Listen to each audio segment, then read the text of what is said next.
welcome to another one of our Lunchtime Talk lecture series. We have here Charles Snyder, who's one of our postdoctoral fellows this year at the Hunter Center. It's been a pleasure having him. Nice to have him here. He's been teaching at the prison, so we have a high bar to reach for if we can be as engaged and interesting as the prisoner is, right? It's true. Going well. We're going to jump right into it. He's going to give us a quick 10-minute or so, or how long do you want to speak for? Do you want to speak longer? Do you want to run through the whole thing? I have about 15-20 minutes worth of remarks prepared, but 15, we'll do 15 or 20 minutes, and then we'll have a conversation. The talk is titled Natality and Its Vicissitudes. Great. So, Charles. All right, thank you, Roger, for the occasion and for the year, and thank you all for coming. So I begin in almost total agreement with an insight credited to Aristotle. Human beings capable of great deeds and great words, in the version of Homer, can be the best of animals, and yet these same beings, capable of the most terrible and hateful forms of wickedness, in deed as well as in word, can also be the worst of animals. Such grisly wickedness, Aristotle says in Politics Alpha, 1253a30, grows out of the very same capacity for excellence. The impulse directing human beings to create and recreate the communal space of the polis, Aristotle was already aware, together with the capacity to exercise freely the political excellence of phronesis, or political judgment, practical judgment, is open, both the impulse and the capacity, is open to being used for contrary ends. So the tradition of ancient philosophy, from the pre-Socratics to late antiquity, upheld the belief that humans are capable of imitating the divine. But in view of the atrocities of the 20th century, in particular the Second World War, and the momentum of totalitarian movements, some of us have had a difficult time comprehending the insight of Aristotle's Politics Alpha. We are now undoubtedly aware that humans are capable of actually becoming, never mind imitating, an unprecedented sort of beast. This new beast can maintain a perverse relation to the polis, facilitating through that relation new forms of criminality. Animals other than human, for all we have seen in history so far, remain entirely incapable. The real nightmare of the movement that gave rise to totalitarian government is that humans brought it into existence and carried out its murderous ideology. The outrageous stupidity of Nazi propaganda minister Goebbels, his prediction 2 years before his suicide in Berlin, that we will go down in history as the greatest statesmen of all time, or as their greatest criminals, does not negate the fact that these greatest of criminals appeared to perform for some time before the eyes of the world as statesmen, regardless of whatever political theory or philosophy we might call upon to idealize the essence of real statesmanship. As penetrating and as prescient as Aristotle's basic insight remains, it is too rigid a simplification of the human condition. Human beings, Aristotle should have said, are capable of maintaining life within a polis in a way that ought to be characterized as neither just nor unjust, neither good nor wicked, neither political nor unpolitical. There is, in other words, an intermediate zone, on either side of which it is indeed accurate to say that humans are capable of the worst kinds of wickedness on the one hand and the most exemplary acts of excellence on the other, but between which there lies a zone of the intermediate, vitiating the excesses of excellence and vice. With Augustine's explication of the principle of human natality, in particular the clause antiquem nullis fuit, before whom there was nobody, Arendt translates, a new species of nobody had also been implicated in existence. Speaking as the tragic citizen and ruler of Thebes, Sophocles' King Creon gave expression to this new nobody on the stage of the theater of Dionysus centuries before Augustine, a man who could and did take initiative, disclosing and revealing himself as, quote, no more than nobody, tonugon tomalone medena, that is, a strange nobody and former king responsible for the prosecution of Theban law, the execution of Antigone, and the spiral of death his rule precipitated within his family and his own city. This new nobody is distinct from the mere repetition of those non-political animals that perceive and live outside. The coming to be of human natality and the communal life of the polis. For this new nobody can now distinguish himself, paradoxically, as no more than nobody.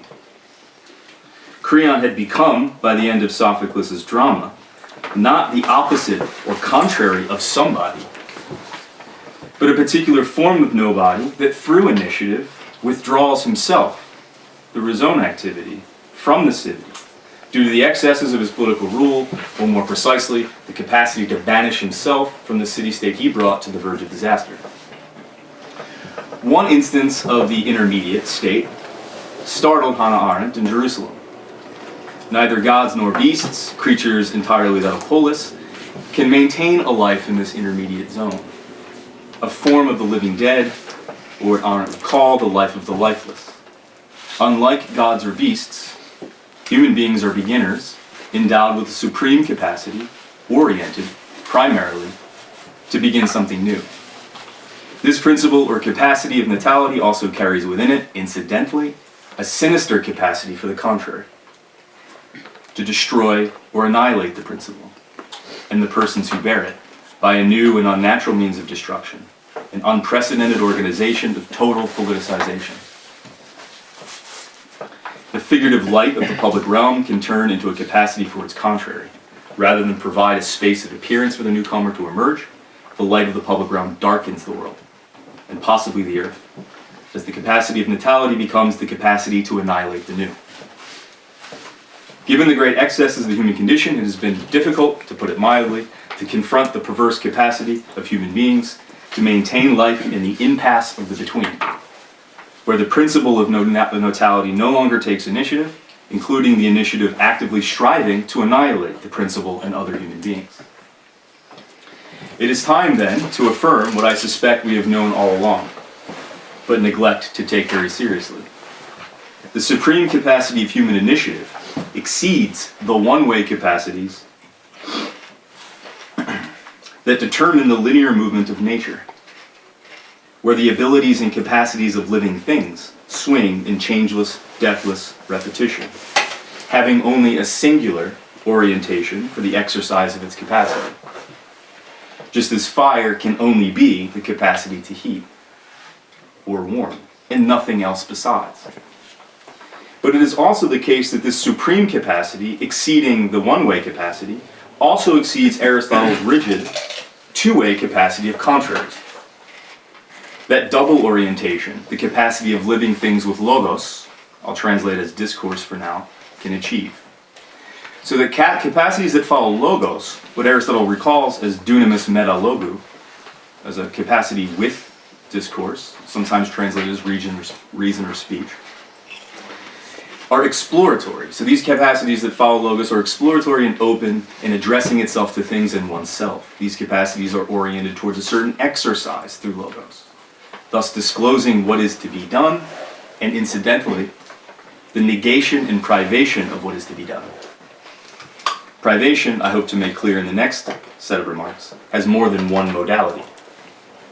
There is then, if I am right, a third vicissitude inscribed within this supreme capacity, Aristotle overlooked, one which reflects another incidental form of a dunamis metalogu, a capacity led by reason or discourse.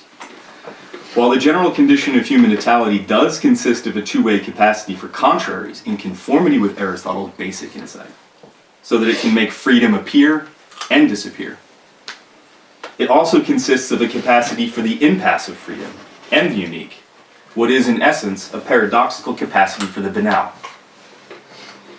In conformity then with Aristotle's example in Metaphysics Theta 2, the doctor's art of medicine consists of the capacity to heal, as well as the sinister capacity to exacerbate and cause disease and excruciating torment, in an expert fashion. Aristotle understood this long before the Nazi physician Dr. Joseph Mengele. Likewise, natality is supreme because it is both awesome and fearsome. And it would not be most awesome without the capacity of ushering in terror and destruction, inasmuch as human beings can set into motion not only the miraculous power of action and freedom, but also the calamitous movement of depriving the world of such miracles, either by physical annihilation or a system of total domination that relies on banal nobodies, those who spend their lives in a gray zone of natal privation. What Ellison would call the walking and talking personification of the negative in the invisible end. The intermediate state or condition of natality finds clarification in Arendt's report on Adolf Eichmann, in the deficiency of his thinking or lack thereof. His banality exemplifies rather precisely one general sense of privation as it relates to the ability and inability of thinking, a state which Arendt referred to with the primitive term thoughtless. His privation was a lack of thinking at a time when beings of his kind would and should naturally have the ability to think.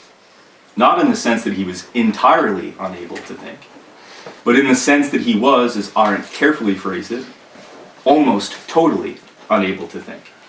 Citation 2b on the outline that I sent around. It is obvious from the phrase almost entirely, or almost totally, that Arendt had already accounted for the coexistence and collaboration of two contraries in the intermediate zone. Of an intermediate state she rightly understood as a privation or lack of an ability, even when it is still correct to maintain that there is some activity or motion underway, but that the activity has withdrawn from the primary orientation of the capacity, which is to think contraries, in the sense to think from either side, or the enlarged mentality. Beyond Aristotle's rigid simplification of contraries and Arendt's specific characterization of privation in terms of thoughtlessness, there is the most awesome capacity of natality as inherently three-way. Not only do humans primarily strive to be unique, and to the contrary wickedly strive to destroy the unique through politics, humans may also enact with utter banality an intermediate state wherein they abdicate uniqueness and do so without seeking to perpetrate its complete disappearance. In this state, human beings maintain, and are capable only of maintaining, a rather banal form of existence in which natality is almost totally deactivated, where the pursuit of excellence and freedom is no longer possible. To understand how the state of banality serves as the privation of this most awesome capacity, we have to examine Aristotle's metaphysical considerations of dunamis and steresis, otherwise translated as capacity and privation, in conjunction with Arendt's singular observation of banality in relation to the activity of thinking. Doing so will allow us to incorporate more generally the impasse of banality into our understanding of the various activities of the vita activa, not just thinking. We should also confront what Arendt insisted we confront, namely, the reality that the Nazis are men like ourselves, and the nightmare of what man is capable.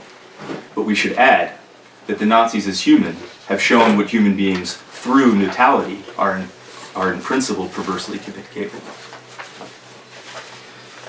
Critics and defenders of Arendt's characterization of thoughtlessness presume that this lack or privation can only have one meaning, namely, that sense of privation which connotes an unqualified lack or pure nothingness. There is unanimous consent among the readers, as far as I can see, that thoughtlessness refers to only one modality of the privation, according to which a person of distinction manifests the privation of thoughtlessness, also manifests the total inability or total incapacity to think. This unqualified notion of privation implies, in turn, a rather vulgar notion of inability or incapacity, such that what is lacking is the ability to think, including any exercise at all of thinking. But this naive sense of privation, or its correlative total inability, is nowhere to be found in Arendt's trial report. The simplistic notions of lack and incapacity that Arendt's readers have in their ignorance resurrected and projected onto her characterization of Eichmann wildly distort Arendt's report. More to the point, this distortion refuses to confront the impasse that haunts the human condition, as well as its corresponding activities. To understand Eichmann, then, and the emergence of this new criminality, it is essential not to lapse back into an old doctrine that concerns the notion of incapacity held by the Megaric school of philosophy in the 4th century BC. Even more essential than providing some criterion to identify the activity of thinking, a task which I leave to the side for the moment.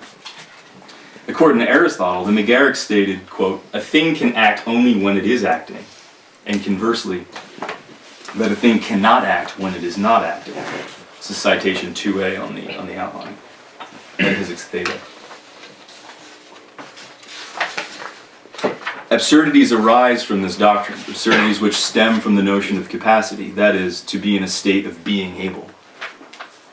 Aristotle directed his attention exclusively to the McGarrick view of being able, since the metaphysical notion of capacity or potentiality is one of the four modes of existence, according to Aristotle, or one of the four modes in which we use the verb is. The other three being form and matter. We refer to a thing, thing's existence in terms of its form or its matter, its substance and accident, and whether it's true or false. And the fourth mode again being whether it's active and potential. It is the notion of incapacity which is important for the purpose of understanding the banality of life. And it is this notion that Aristotle's task in Metaphysics Theta leads him to neglect. He's more interested in capacity than he is in incapacity. For Aristotle, the McGarrick doctrine consists of a vulgar notion of what it means for a being of any kind to have a capacity, not because the doctrine denies the existence of capacities as real, but because the account denies the existence of capacities when they are not being exercised. The McGarrick seems to have believed that if a being is not doing X, then it is unable to do X at the moment it is not doing X. Aristotle criticizes this doctrine as absurd, for it generates the trivial explanation that if something is deprived of the capacity to do X, and determined incapable or unable to do X, then doing X either is or will be incapable of ever occurring. For instance, my not exercising right now the capacity to stand at this moment leads the McGarrick to the view that I do not have the capacity to stand at the moment, making me unable to stand, according to Aristotle, either now or ever. The motivation for Aristotle's criticism of the McGarrick doctrine is clear. It is absurd to deny the distinction between the being of capacity and the being of activity, namely as two distinct ways of existence. The McGarrick doctrine would leave us with no way to explain the acquisition and loss of skill. For instance, though it welcomes the redundant saying that a being acquired suddenly the capacity the moment during which there is exercise of that capacity, losing the capacity the moment the thing ceased exercising the relevant capacity. Aside from Aristotle's concern, we have cause to criticize the McGarrick doctrine for yet another reason, a less obvious and notorious cause for criticism, a cause about which Aristotle's metaphysical considerations were too incurious to fully extrapolate. The McGarrick doctrine of capacity as activity entails a no less absurd thesis of incapacity, the one that I say readers of Arendt's trial report motivate. According to the McGarrick philosopher, a being is simply incapable whenever it is not exercising capacity, as I've said. To conceive of the incapable in this way is to presume, yet again, a simplistic notion of lack, such that a thing or being simply lacks or does not have a capacity for a given exercise when it is not exercising it. A full catalog of the absurdities Aristotle's criticism of the McGarrick doctrine would have included, if you were curious to do so, the criticism of equivocating between activity and capacity, but also the equivocation applying to latent capacities, the mere having of a capacity without exercise. And a vulgar notion of privation is simple lack. So once we reduce capacity to activity, then the idea of a latent capacity, a capacity without exercise, just becomes a mere incapacity. So the equivocation basically reduces capacity to a total lack. In other words, the consolidation of capacity and activity renders latent capacity a mere nothing. The McGarrick doctrine therefore repudiates the sense in which some being can be said to exist potentially. And I think Aristotle wants to take that seriously, that there is a sense in which we can exist only potentially, not actually. Aristotle has taught us, and I'll conclude with these final remarks, Aristotle has taught us that it is important to distinguish the being of capacity from the being of activity, in order to explain how things move, how they come to be, and how they pass away. But there are also important distinctions to be made among the varieties of ways a being is incapable or lacks a capacity, a variety the McGarrick doctrine disavows, in favor of a conception of pure activity as that which is not being exercised, or pure incapacity as that which is not being exercised, and therefore not real and not actual. For instance, we ought to keep separate the distinct ways a young boy and a castrated male possess the inability to sexually reproduce. They both have an inability or lack inability with respect to the same exercise, but they have that inability in distinct ways, assuming for the moment that it makes some sense to say in this case that these beings have a lack. And Aristotle is aware of the paradox. That is, there are real distinctions among the way things actually are, to be made that the vulgar conception of non-being cannot get a grip on. As Aristotle would insist, it makes sense to say that a statue of Martin Luther King Jr. is, in a way, in the block of marble before the sculptor carves the image into the marble. And that the person who is not studying is a person of knowledge, provided that we add to these statements that the image of King is in the block of stone potentially, just as the person who is daydreaming is a person of knowledge since he has the potential to know. Moreover, we should further contend that a being exists potentially in such a way that allows further distinctions to emerge between this block of marble, which is potentially a statue or an image of King, and this heap of chocolate, which lacks the potential to become such a statue.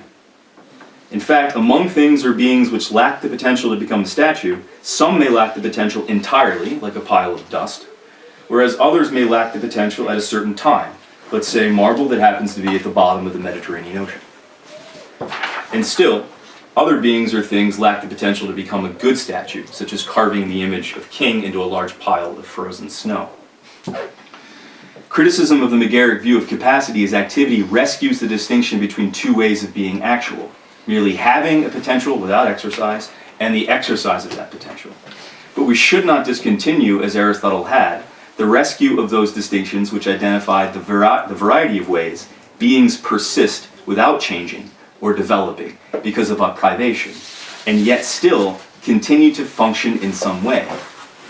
Privation may also indicate that there is some degree to which a being is active in a deficient sense with respect to a capacity for that activity, and yet also be said properly to lack the capacity for that activity. One of the several senses of privation includes not only when a being lacks some capacity entirely, but also when it in some degree fails to have it. The McGarrick's vulgar doctrine of capacity as activity disavows the various modes of privation as ways of being. In a hasty conclusion, one of the far-reaching lessons of Arendt's report on the privation of thinking is that there is such an intermediate zone of banality which belongs to the general condition of human existence, and that means to each of the specific activities rooted in this condition. If banality is this intermediate zone of the general human condition, an inherent vicissitude of the many capacities of human beings, such that humans may exist or persist in a zone wherein they no longer have the capacity to start something new, and neither is it the case that they completely lack such initiative. This impasse, and not just thoughtlessness, as Arendt thought in the Prologue of the Human Condition, the impasse of the intermediate zone may be one of the outstanding features of our time. If Heidegger had a point when he said that Aristotle and antiquity had no metaphysical urge to further examine the zone of impasse, to the extent that for the Greeks it was the question about being, which above all and first of all had to render a comprehension of what is, then our post-metaphysical age seems just as incurious, and that includes Heidegger himself. Thank you. Thank you.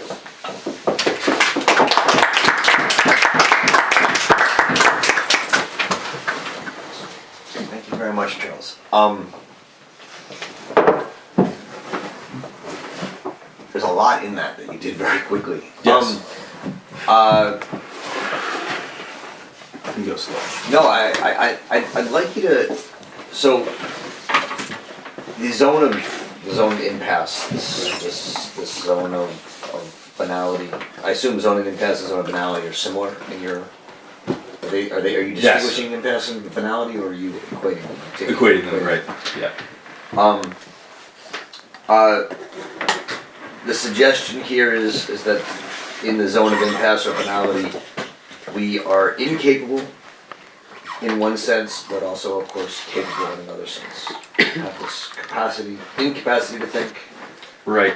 and yet there's a capacity, inherent capacity to think if one because one can escape the zone of impasse or the zone of finality. Is that Right. right? Yep. I'm just wondering. So is this a claim that there is no one who's simply incapable of thinking on one level? I mean, is this the point that when Arendt says this almost total inability? Right. Is the almost the key word here in your view? In my reading, yes. The almost is acknowledging the fact that as soon as we identify Eichmann as a man, Yeah. and therefore as a human being, Right. we've also ascribed to him a complex of capacities, one of which is thinking, Right. such that he is a human being in virtue of those capacities, one of which is thinking. Mm-hmm. But as a being that has that capacity to think, he has also found himself in a zone where that capacity has become hindered. But not in such a way that there's no activity whatsoever that one might call thinking, but in such a way that that activity is deficient. Okay. So there's two. I mean, there's one part of this paper which is, in a sense, descriptive. Right. Of, from Aristotle to the present, our understanding of a different understanding of capacity, and that even back in Antigone's time, Creon didn't have to act legalistically and as a nobody. Right. He had a capacity. He was incapable, and yet he had some capacity. Mm-hmm. So there's sort of a descriptive, almost a trans-historical descriptiveness saying that man is not simply Danon, horrific and wondrous, but also horrific, wondrous, and banal. Right. Or highly mediocre. Or, okay. But then, so mediocre in a sense that other animals and other creatures can't do. Right. So I mean, I call that descriptive. I mean, it's an ontological claim about man, right? In a sense, saying that the typical dualistic claim about man as Danon, as best and worst, as wondrous, whatever, right, has to take into account this third element. Yes. Right. I mean, we could even call it themos, if you wanted to go to a Platonic, right? So there's reason, there's desire, and there's thumos, or will, right, in between. I don't know if that appeals to you, but there's an ontological level of argument being made here. I'm wondering, but there seems to be also a historical or claim that there's something particular about the post-metaphysical age, which you right, just at the very end. Yeah. And I'm just wondering if... How to get that on record. Yeah, okay, get it on record, but now that you got it on record, can you elaborate what you want to say about that a little bit? Well, in the most straightforward sense, it's just the utter disregard for reflecting on or studying Aristotle's metaphysics, and that's the cheap way. So the age that says that the study of being as being is no longer relevant to how it is human beings move and act and come to be and pass away. And I take it that in everything I've read on commentary, criticism of the Eichmann and Jerusalem book, it seems to be that no one really comes prepared with any metaphysical conception of what it means to lack something. And insofar as that's not even a part of the debate since '63, it seems to me that post-metaphysical can be roughly accurate. So I just want you to say more. I mean, there's your total inability to think. What is thinking, right? Right. He's intelligent.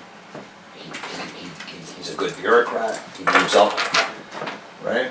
Right. So people are thinking about what thinking is, and Arendt certainly was, and she offers an account of it as thinking. I mean, there's a couple, but one, I think most basically there's two. One is thinking is to think from the perspective of others, and thinking is to think in a two in one, where one can't be out of tune with one's own wire, right? Right. From thinking in moral considerations and some questions of moral philosophy and other places as well. And so clearly she has an ontological understanding of thinking rooted in man as the being who either can or cannot, or does not live up to himself.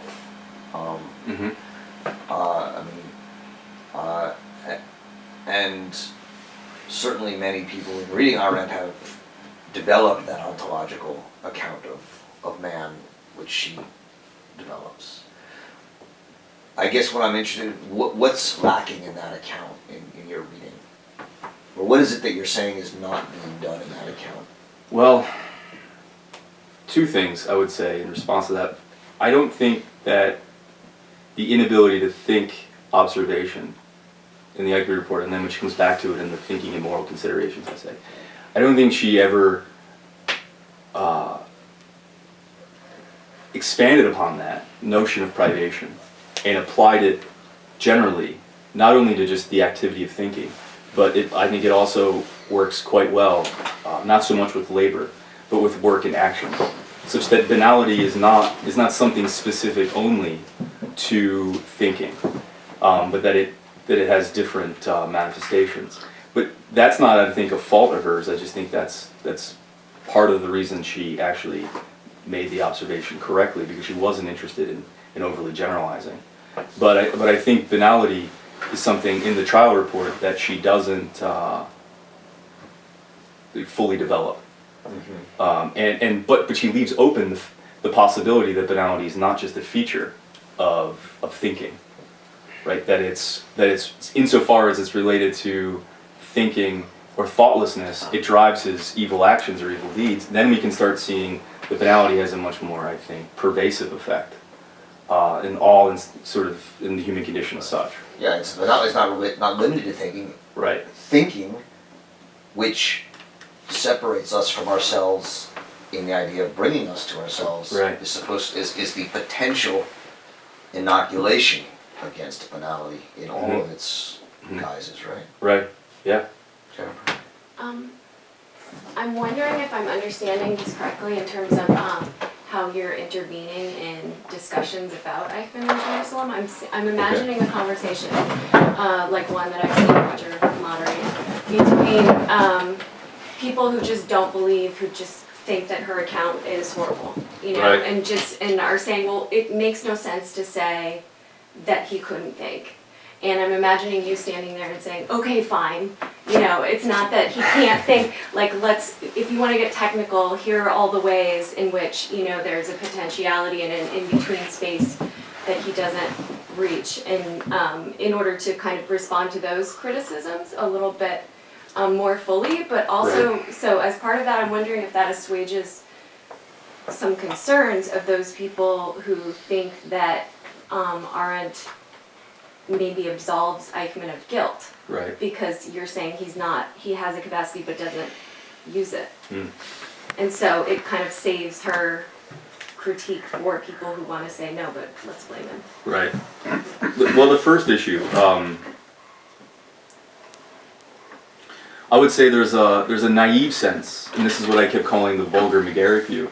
There's a naive sense in which we've forgotten that, for instance, when I can't fully see Joe from John, right? I can see the two human beings just walking in the room and that I know them, but my vision doesn't fully perform such that I'm allowed to distinguish and pick out John from someone else. There's a sense in which when I am seeing, I still would refer to myself as incapable of seeing, right? And that we use incapable and lack in that sense all the time. And it denotes something else than being blind. Insufficiency or something. Right, exactly. I think it denotes a form of activity in which the ability of that activity has withdrawn from its natural end. Right. So if thinking is the idea, if thinking for Arendt is the 2-in-1 or the silent dialogue with myself, then it seems as if inability to think, or almost total inability to think, means that Eichmann had a deficient mode of thinking such that it couldn't think the other, right? Or the contrary, or even engage in some kind of two-in-one. It's like the breakdown of the two-ness of the two-in-one. So it's that it's just a deficient form of oneness, if that makes any sense. And so then therefore people historians like Stangnath who think that evidence that look, Eichmann was reading Kant's Second Critique and he knew the prolegomena, or he sort of thought hard about the moral imperative, right, is evidence somehow of some kind of refutation of Arendt, right? That's just silly, because we all know, and I think Arendt says this in Life of the Mind in part 1, that sometimes the most banal forms of thinking are those by professional thinkers, right? So there are ways in which you can read Kant poorly and deficiently, such that it doesn't act as a refutation of the inability to think, but in fact it shows you and manifests the inability right there. But you're just bad at it. You're just terrible at it, right? Yeah, okay. Yeah. And the other thing too is if we are committed to the idea that one is totally unable, I think we lose, and I don't think Arendt was doing this because I think her task in the Arendt report, or in the Eichmann report, was something different. But I think if we refer to something as totally unable, we have a hard time giving an account of a person's life, of how they got to be where they are in that impasse.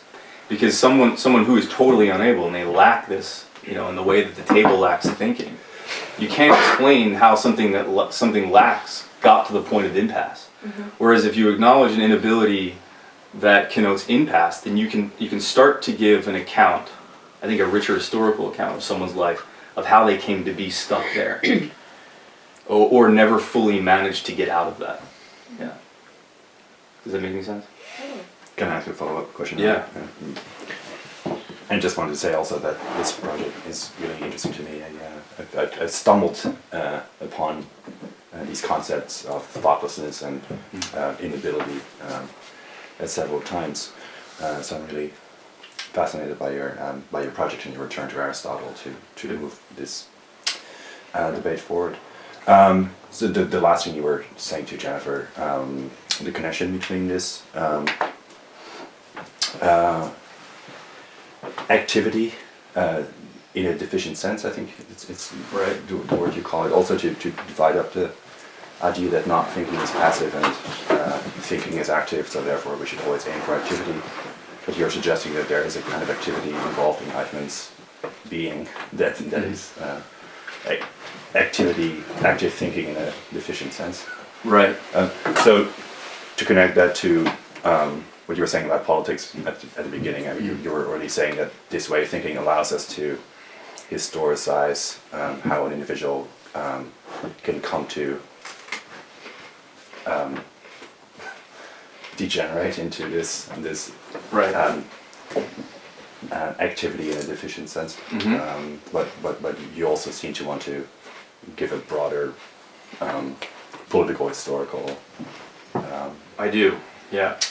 account of the At least that's where I'm heading, I think. dominance of this incapacity that's not passive incapacity.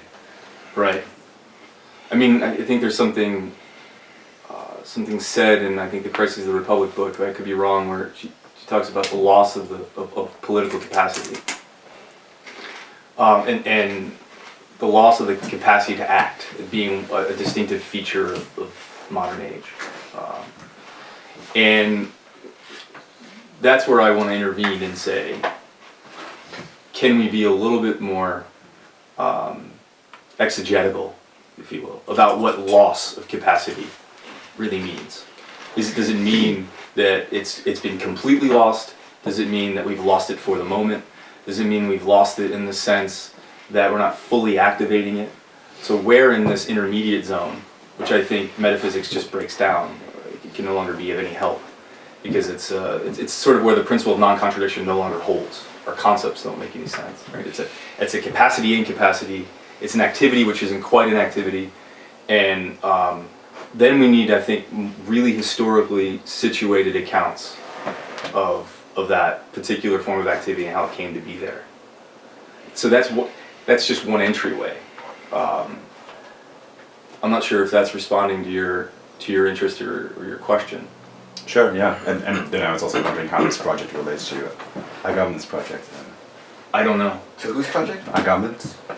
I don't know. I've read his book on potency, and I've read his essay on Aristotle, and I can't make much sense of it.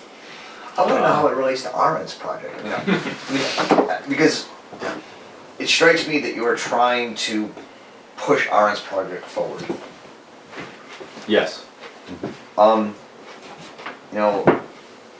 There's a way in which Arendt spends the 1950s, the 1960s, and even a little bit of the 1970s writing essays, right?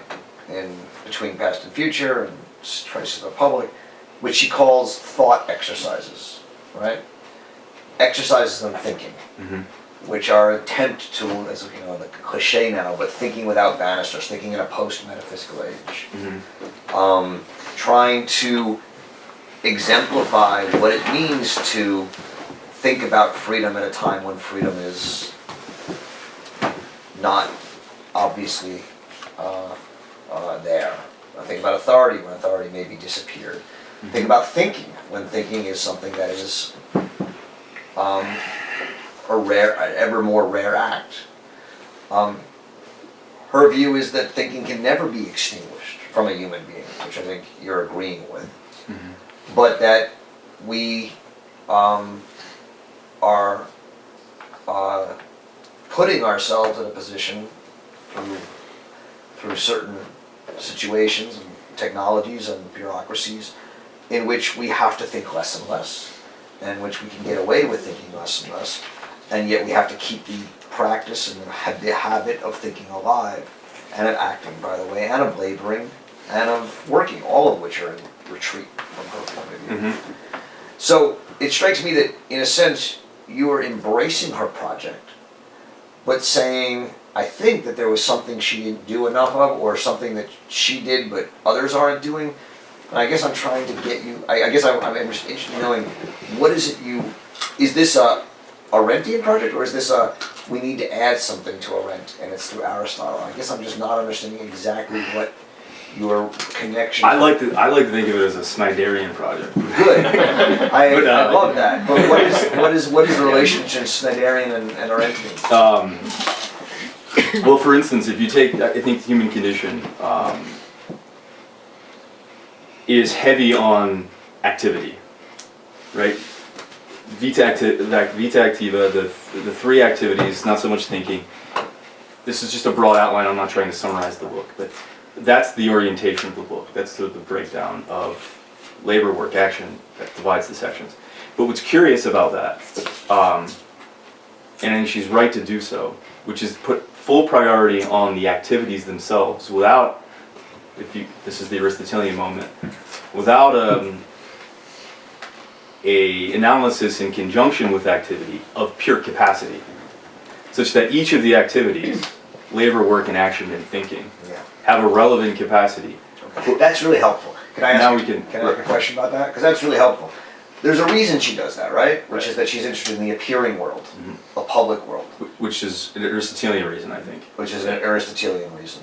Which is to say that it may be that in private or in a non-appearing context, there's still some thinking going on, there's still some acting going on, and some work going on. But that these things only impact the common world when they're seen. And she has a strong sense that being means appearing. And so I guess if you were going to sort of resurrect capacity in a non-apparitional way, it seems that you're almost returning to metaphysics, whereas she's trying to leave metaphysics, which says that there's a much stronger being to what doesn't appear, right? And it strikes me that there's a way in which you're returning back to metaphysics as opposed to her trying to say, look, metaphysics is over, we need to focus on appearance, not just being opposed to appearance. Right. Yeah, there's some tension there. I don't think, I never really understood the metaphysics is dead type thought. Especially given some of the things that she says, which I think support that suspicion of my own, which is that, coming out of the first critique, Kant's first critique in the preface, where he says, the inherent drive of reason is always to reflect on unknowns, like freedom, God, and the immortality of the soul, and it's never going to stop. Yeah. Right? Metaphysics might be dead as a science, in the sense that it will yield knowledge of being as being, but I don't think it's dead in the sense that human beings won't continue to think that way. Except, I would say, to use a term that I would take from my analysis, which is metaphysics is dead only makes sense if we understand by dead or not happening the fact that it's happening poorly. So that people are, even when they think that they're not thinking metaphysically, they actually are in some sense thinking metaphysically, and they're not even aware of it. And I think in my version of a conversation with Arendt, if I had said that even about her work, I think she would maybe even admit that possibly that's true, right? That even her thinking is somehow metaphysical, but not fully metaphysical. But there was something else I wanted to come back to. And then, but I also think that there's this, regarding thoughtlessness, I think there is a tendency to think of thoughtlessness as a morally bad thing.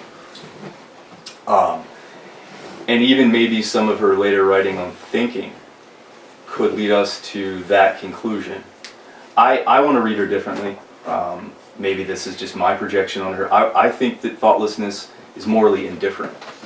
That in a sense, thoughtlessness can be, in certain historical situations, not just historical, but in certain ethical situations, thoughtlessness can be an asset. And I think you can actually... She agrees with that, though. I mean, in right. the very essay you're reading, she says thinking is dangerous. I mean, everyone quotes that line, right? There are no Right. dangerous thoughts, thinking itself is dangerous. She's talking about that in the context of nihilism.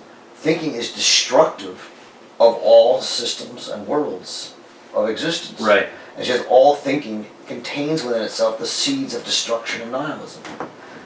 It's dangerous. She says equally dangerous is not thinking or thoughtlessness, which can allow a system to in a banal way solidify and become totalitarian. And she says there are times when thinking is the right response, and there's times when thoughtlessness is the right response. They're both great dangers and risks. No? Okay, I would sorry agree. about that. What? I thought that in that essay she meant that thinking can be dangerous, but if you don't think enough, you're thinking nihilistically. But that what is implied that it's a call for more thinking rather than some Well, I kind think of she says that thoughtfulness thinking is- itself is nihilistic. I mean, that's the argument. Thinking, and this is Nietzsche's argument, thinking about truth eventually does what? Shows us that truth doesn't exist. Thinking destroys everything. And she says it's dangerous. But she says not thinking is also dangerous. When we confront the two dangers, we'd rather have thinking than not thinking. But not all the time. Thoughtlessness is sometimes an appropriate moral response. Yeah, I think it has to Just I be. think part of the human condition that we are usually conduct ourselves with prejudice and things like that. It's just part of what we do. Thoughtlessness is especially dangerous in dark times and so on. Political situations where it leads to catastrophic results. And I actually want to ask you, it's kind of a follow-up, I think, on Walter's question. Correct me if I'm wrong, but privation makes sense only in a framework of teleological conception. Edwin Aristotle, a conception of human nature, for example, Yes. which there is something that is human, and there are other things which are not human. And in this framework, you can be less human. That's privation. And in Arendt, it just I think doesn't make sense because she's not a metaphysical thinker. Right. She doesn't have a kind of teleological conception. It doesn't make sense to speak about privation. You know, we need to speak about the banality of evil in different terms, I think. Right. Well, the thing is, I don't share the view that because we can't fully determine the nature of the human, that we can't say anything or pick out certain activities that manifest humanity, distinctively in contrast to other forms of life. I think Arendt shares that view. I think, and I think Doesn't she do that? She picks out three Exactly. or four. Right, Oh, you think she agrees with you? right. Yeah, okay. And I think Aristotle shares that view. Yeah. So I think in that sense, neither Aristotle nor Arendt nor myself has any interest in defining the nature of the human. Right. We only want to talk about those forms of activities which make humans appear as human, and allowing some. So You think Aristotle does Absolutely. not have interest in that? right, About defining human nature and defining what is more yes, humane and what is less humane? correct. Okay. No, I mean what I mean is that his account of the human in the Nick Ethics and in the Politics, but also in his biological works, is always, I think, what's presupposed in those accounts is that he is offering an account of action, of praxis. And the presupposition also has the consequence that he's not giving a definition of what it means to be human. He's giving a definition of what it means to act as a human. And that kind of account, especially in the Nick Ethics, can only be vague in general. It can only be a sketch. And I take that to be the same sentiment of the human condition. That these are the activities which so far most people seem to agree that these are human. So let's go with that and use that as a form of analysis. But your question about teleology, I think here is probably where I would break from many people who interpret Arendt as having some non-teleological account. I do think that there are, of the human, for instance, I do think there are moments in her writing which allow us to think about a kind of teleology of human activity. Right, just the simple phrase that action, the raison d'être of action is freedom. Right, you know, if you translate that as a reason for being or the reason for doing, is to in some sense give that for the sake of which we act, which is a kind of teleology, right? What I want to do though is break up the teleology and say we act not only for the sake of one end, but we can act by the sake of the contrary end. And apply that thought and say there's the multiple ends within the human being, such that we can be the kind of creature that acts towards freedom, and we can be the kind of creature that acts towards its negation, and we can be the kind of creature that can live in the in-between, such that the in-between is also a form of the teleological here. We can actually aim for that. We can aim to be mediocre and live there our entire lives without even being aware that that's what we're doing. I'm just wondering whether it wouldn't be better to put it in a framework, you know, existential, phenomenological thinking and not Aristotelian thinking, Mm-hmm. because I think everything you said can be interpreted in a framework of not something teleological where there is some end there that is in a way more humane or I don't know, we all aspire to. There are different potentialities and we can choose either one. Mm-hmm. There is nothing which is more in accord with some kind of human nature or human development is a vague word, but nothing actually pushes us through in one direction. We have different potentialities and we need to choose. We can choose not to think and we can choose not to practice thinking. It's not that we either have the capacity or not. We choose throughout our life whether we practice it or not. I wouldn't go that far down the indeterminate route. I mean, I would want to say that, I mean, this is why I think natality, right, insofar as it's a capacity for the new. What that means is, if you use the language, the metaphysical language of Aristotle, that means that that the having of that capacity is oriented towards a certain kind of activity, like every capacity is. Right? We can't make sense of a capacity unless we've already defined in that notion of capacity the activity for which it's oriented. Right? Now, if we think of natality as that means that it has, I think, a primary teleology. Meaning it is oriented towards at least one proper object. That proper object is freedom, or to be unique in the space of appearances through the disclosure of the who. Right? Now, I think that That doesn't mean, though, what I was trying to suggest maybe too quickly, that that's the only vicissitude of the capacity, that that's the only way it's going to go. In fact, because it's an activity of freedom, its capacity for freedom, it's open to other avenues, right? But those other avenues, and here's where I get a little Aristotelian, pardon me, is to say those other avenues are incidental, meaning they're not properly the object of what it is the capacity for, just like the doctor's art is primarily a capacity to heal, but only incidentally does the doctor also have the capacity to, in an expert fashion, keep someone alive in torment or even kill them. Right? Now, certainly non-doctors can do that, but doctors can do it in an expert fashion. Just like I think animals can be non-political, but it's humans that can be non-political in a distinct way. I wouldn't say expert fashion, but in a distinct way. So it's a teleology with, let's call it incidental ends built in. And I think that would come back to your question, which is how am I furthering Arendt's project? And I think if we go back and reread Origins of Totalitarianism, I think with that conception of totality in mind, as having built into it a primary orientation, which is for the new, but then secondary and tertiary orientations, which are incidental, then we can start to read the emergence of the totalitarian movement as features of that natality being askew. And I think that changes the analysis a little bit. I think it's in spirit, in the same spirit as Arendt's work, but I think it would add more concepts, which will enable us to be more specific about certain things that have happened. If that makes any sense.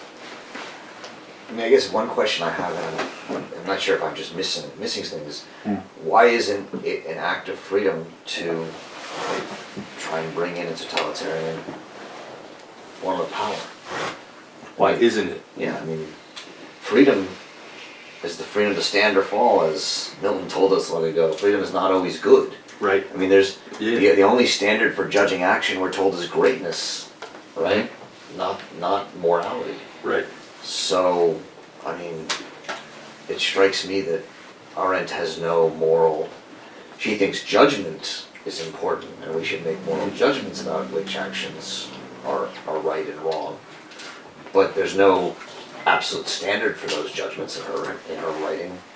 And action itself, to act and be free, are the same, but there's no necessary moral bridle on action. Right. I mean, that comes from judgment, which is a different faculty. Well, I would agree that it's the exercise of a perverse form of, I would call it perverse form of freedom, that brings... freedom is always perverse. I mean, well, freedom,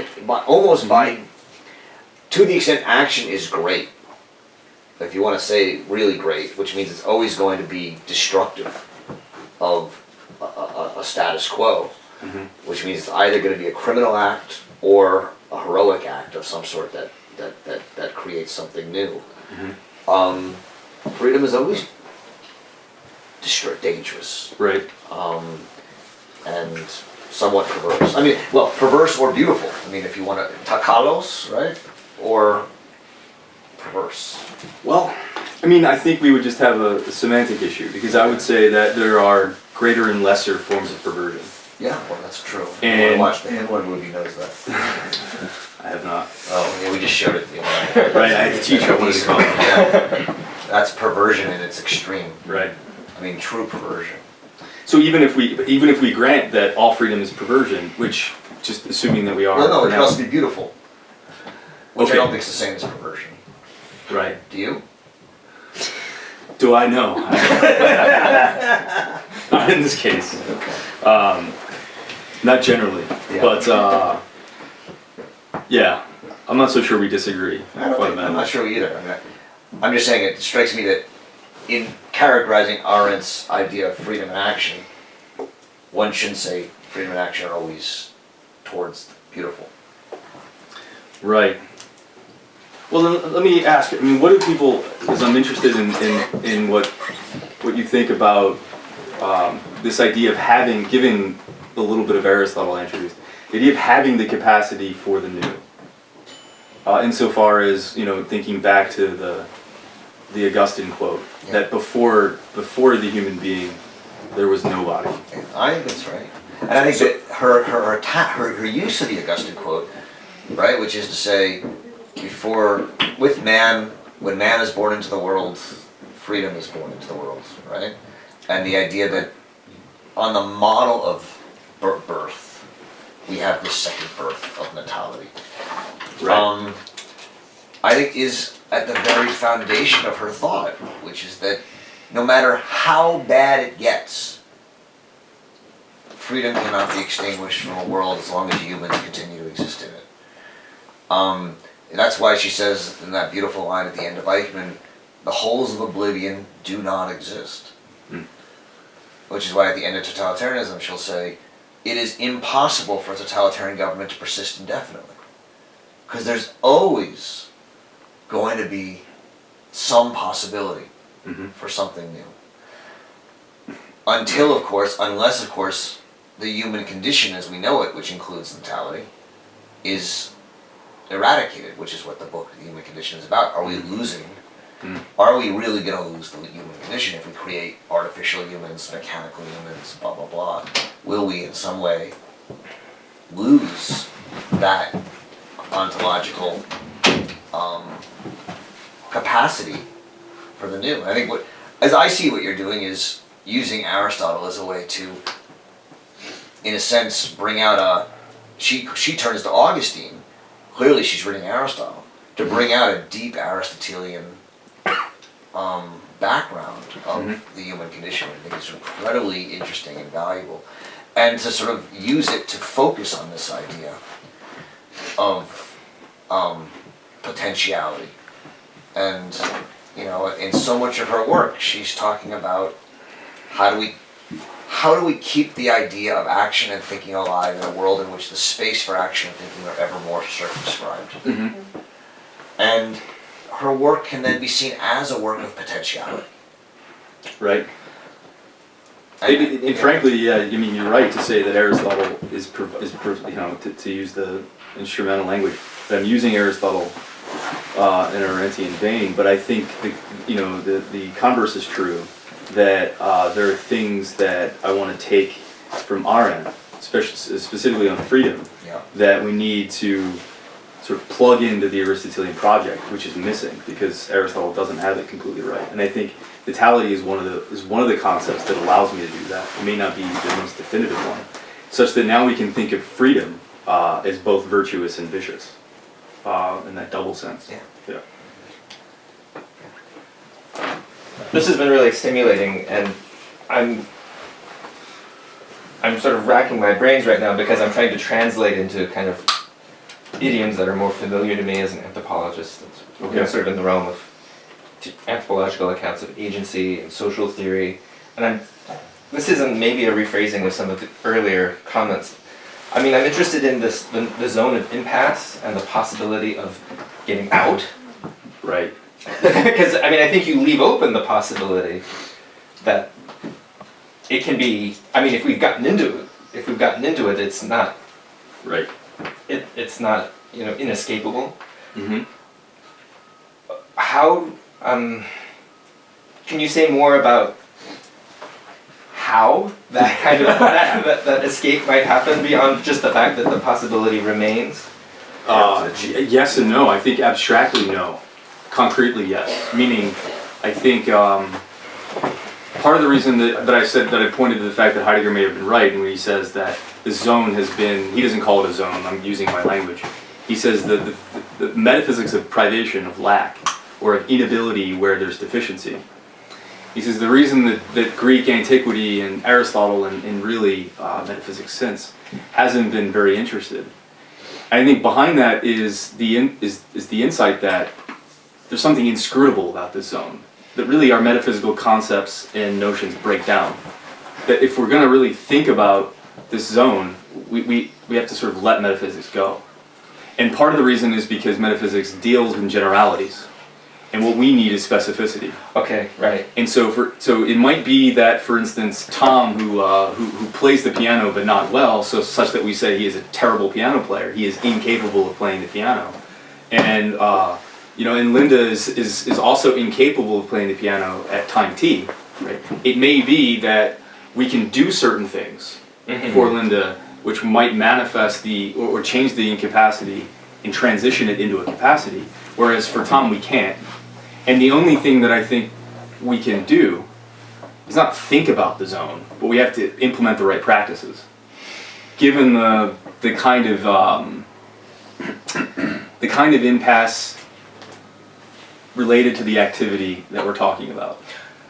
Let me try to translate again, because I mean what you just said about abstractly, no, I can't say anything about how to get out, but concretely, yes, there is something to say. I mean, that makes me translating into kind of anthro-speak. That would be to say, this is an empirical question, meaning that sounds right. That we could actually look at specific cases in the past or the present where there has been, kind of dramatic social and political transformation, and on an abstract level, accounting for that would be very, very difficult, if not impossible, but we can sort of do detailed kind of investigative work to construct an interpretation of, in this particular instance, Yes. how that transformation came into being, or how that a particular impasse was reformulated, escaped, so on. And I would say the premise of that kind of empirical research has to be that when we use the word inability, that there is, to pick out certain activities, that we're not confining it to the zone of the impossible. Right. Right. That there's actually a differentiation of that the zone sort of has an indeterminacy built into it, which allows for and also doesn't allow for, I think, breaking out of that zone. But talking about these sorts of things so generally, I don't think is very helpful unless we've guaranteed the truth of the premise. But as long as we continue to think that inability means total lack, then we're going to find students or other human beings who have that lack and then give up on them. So the overarching here is a plea for optimism or hope. Wow. No, I mean, Yeah. All right. A lot of people think Arendt's a pessimist, right? But all of her essays end on a note of optimism or hopefulness. And what you're really saying is, let's stare the despair in the face, but let's remember there's always potential. And we need to think about what potential means and how to activate that potential. Right. Or even prevent certain practices from generating human beings or leading human beings into that zone. Right. That's very Aristotelian in the sense of habitus. I think that's what you have in mind, right? Hexis, exactly. Hexis. Yep. And is there a particular hexis here in the practice of reading that you're interested in, or is that different from what you're doing? In the practice of reading. Or reading or thinking? Is there a practice of exercises and thinking? Is there a hexis that you're engaged in as a philosopher, if I can call you a philosopher? A public philosopher, as one who does what you do? Or is this hexis going to be more like what you learn in, I don't know, elementary school or regulations that come out of Washington? What hexis are you interested in here? I think, for me, that the hexis that I sort of embrace comes out, and this is where I find some commonality with Arendt, is maieutic. So, but for me, it's a reading of Plato. Midwifery. Right. Yeah. Yes. So, in the sense that midwifery enacts a form of thinking contraries, thinking either side, such that we, as intellectuals or philosophers or some sort of thing like that, I don't know, we hold back our own opinions, our own thoughts, in order to generate the kind of thing that we do silently in our students, so that they think either side. But this is not. I don't think this can be this silent dialogue or even this execution or exercise of thinking either side in speech or in thought is an end in itself. I think it has to be carefully thought of in relationship to thoughtlessness. So there's certain instances where we don't want to think either side, where we don't want to bother to think, well, this act might be just, this act might be, this might lack justice, which one should I do? And as we're carefully thinking either side, the moment for action has been gone, or passes. So that we lose the kairos, we lose the right moment for the right thing to be said in the right way to the right audience. And I think thinking either side has to also, it can't self-congratulate. I mean, you can't say this is what we need to do all the time. In fact, I think thinking either side can develop into a hexis when it starts to become deliberative instantaneously, where you've thought either side already, such that in your own habits for action, you're already doing the course, or you're already going one course because you thought the other two. We have time for maybe one question if it's brief. Any of the students have a question?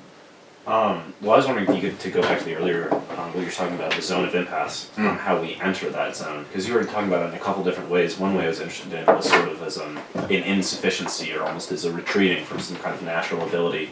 In the same way I might no longer be able to, determine which one of those trees is closer outside or something. I mean, is this like an atrophying? What would this natural ability look like, in its original form, or is it something that we can condemn people for, this inability to think?